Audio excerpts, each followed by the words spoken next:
Good evening, it's Lon Lenoir, and I'm back again with the second part of my article, explaining my progression of my senior project. And at first, I just want to start off by saying the name of the website I used was One Market Media.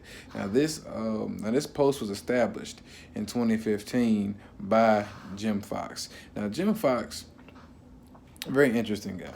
Um, he kind of explains the positives and negatives of these certain trends. And with these trends, it's typically literally just based on whatever's going on in the world. And I think that's actually going to be the most repetitive thing I'll always hear in videography, cinematography, film as a whole. That's the thing I'm going to always hear. What he goes to point out that it's really hard to keep this type of career and not progress. You have to progress. There's always something new. There's always a new camera, always a new lens, always a new definition on set, always a new timeline. There's always literally something new. Technology is meant to progress, and it progresses. It's not meant to decrease. So it's just mainly he wanted to make that point so you can understand the aspect of it. And I get, you can be the best visual guy, but you also have to know the business behind it. For an example, he used an example where he says that when he, and I'm trying to remember it correctly, but it made so much perfect sense when he said it. He said when he went to India and guys over there were charging way less than the guys over here were charging. And those guys were actually a little better than the guys over here. Now, of course, there's a whole lot of things that go with it. There's a difference in between, it goes to economy, of course, two different, locations. But the example that he was making was there are also some people that will willingly edit videos for free, just for the recognition, just for credits, just for publicity. And so when he goes into these particular points, I start to think to myself, I say, okay, wow, this is one of the most competitive fields out there. This is like the sports of film. Like there's always the big bad new macho camera. There's always these different types of ways of doing things. But the hardest part is, like he mentioned, one of the hardest parts is that you have to also be able to kind of keep your audience tuned in, because attention span will go like that. Now, of course, you have your diehard fans, but typically there are always people who move with the wind. And I had to use an example for myself personally. Some days I can watch a certain show on Amazon Prime, maybe. The next day I don't want to watch Amazon Prime. Maybe I want to watch a show that's exclusively on Netflix. Or maybe I want to watch a show that's on Tubi. I think it's called Tubi. It's spelled Tubi. It might be Tubi. I've heard people say it both ways. Anyway, you have to be able to keep somebody in tune, and when you can keep somebody in tune, that's where you start to solidify yourself as one of the top notches. For example, there's a series on Amazon Prime called Vikings.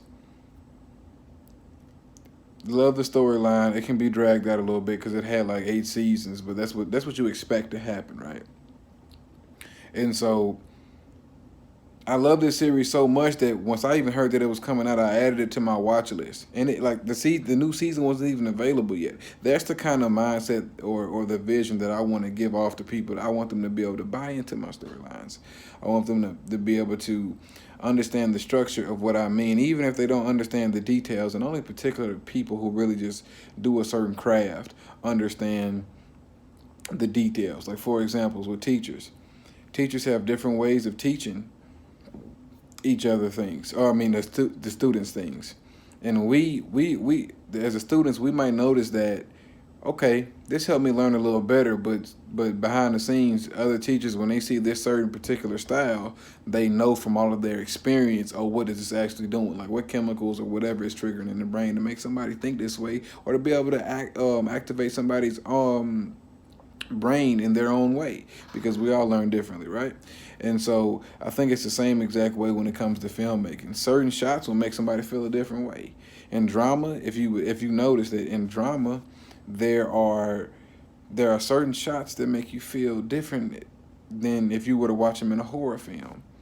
Like literally, and also too, I've learned in Jared's class, and there's a book he's given us. I think it's called Cinematography Edition 5 or 5th edition or something like that.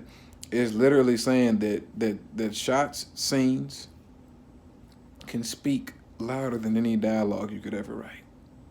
And so I think once I started taking that more of approach to it, I started understanding. So these things is how I'm going to apply it to my project. I have to realize that no matter how good I am, I have to stay on top of my business structure, as I mentioned in my in paragraph 3. I think it was around the bottom line area. I have to stay structured. I have to stay focused. And it's one of the things is that a videographer first starting out, you can make $60,000 a year. Perfect. Or great, but you also can make as little as $25,000 a year. So I have to make sure things are structured. And it's also in this article, he talked about the simplest moves of film and how to stay on top of your film. And just now realizing it's not literally just about your vision, it's about your business too. So while becoming a film major or videographer, cinematographer, however you want to call it, you also have to be some bit of an entrepreneur. Because what do you do once you spend all of this money on this equipment? Or what do you do once you invest your time in this particular craft and you charge somebody a certain amount of money, and somebody out of nowhere comes and just says, hey, I'll do everything that person is doing and more for half the rate. You can't really hate on that. You can't be mad at that, because typically if I was in that position, I probably would go that same rate too. So how would I fix that? I would fix that by strategically letting them know this person doesn't have the equipment that I have. As simple as that. It depends on what you really want. I also watched another YouTube video, that's aside from this article, that explained to me that never really budge on your price, because you have to know your worth. You have to know that what you bring to the table. So I think you just have to make sure I would have to make sure that the person knows I'm valuable. I have to be able to build a relationship to it. Also, read a psychological book. I forget the name of it, but it was based off the human mind, off of knowing how to speak to somebody, off of knowing how to have a conversation where nothing but positive vibes, or I forget the word, but it's this positivity that occurs in the brain that makes them more comfortable around you, that makes them more likely to come towards you if they trust you, if they like you, and those types of things, regardless of pay. And it doesn't hurt knowing a few people either. So that would be the biggest way that I would fix it.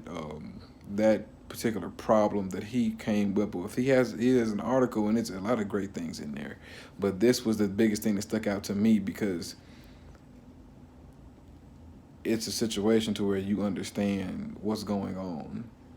You know what I mean? Like I said also in my article, that if it's good that you can outwork the competition, but what if the competition is getting outworked?